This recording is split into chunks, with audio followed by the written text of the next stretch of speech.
این گردنبند هنرشوی رنگارنگ نگینه‌هایش نقرگین تاریخی زیاده از 200 سال داشته آن را هنرمندان تاجیک ساختند.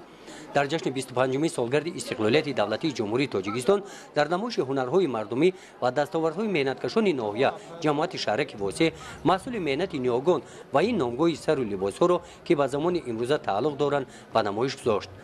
قسمت نمایش هنرهای مردمی و دستاوردهای ناحیه در دوران صاحب استقلالی تاجیکستان در باغ فرهنگی و استراحتی ناحیه دایر گردید. همه جماعت‌های دهات ناحیه دستاوردهای خود را به نمایش گذاشتند. در ناحیه واسه 72 مؤسسه تحصیلات میانه عمومی و 4 عدد مؤسسه تحصیلات تا مکتبی فعالیت دارد. در این چهاربینی دستاوردهای مؤسسه‌های تعلیمی در دوران صاحب استقلالی کشور به نمایش گذاشته شدند. دسته هنری دختران دوتارنواز در جشن 25 سالگی استقلالیت دولتی جمهوری تاجیکستان با برنامه ایدانه برآمد نمودند.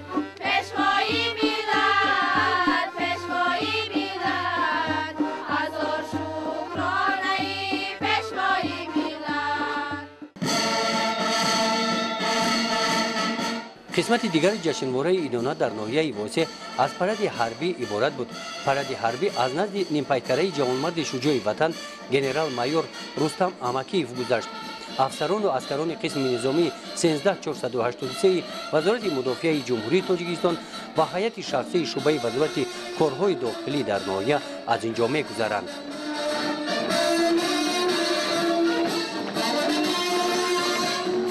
قسمت تنتنوی چورابینی در ورزشگاه مرکزی ناحیه با راهپیمایی تشکیلات مؤسسه‌های ناحیه آغاز گردید.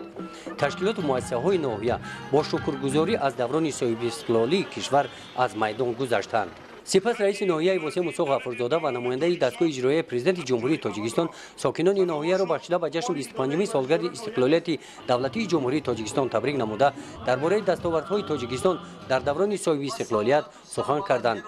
در این جشنواره بخشیده به 25 سالگرد استقلالیت دولتی جمهوری تاجیکستان و غالب آزمون مسابقه جمهوریوی در بخش جماعت دهات بهترین و جماعت دهات به نام ابو عبدالله رودکی در محیط ایدانه تحفه تأسیس نموده حکومت جمهوری تاجیکستان سپاریده شد.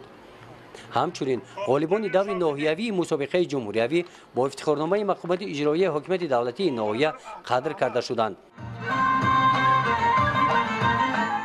در قسمت فرهنگی چورابینی کارمندان بخش فرهنگ ناحیه با نمایش تئاتری کننده شده خاطر ساکنان ناحیه را با رقص و سرودهای دلنشین شاد نمودند.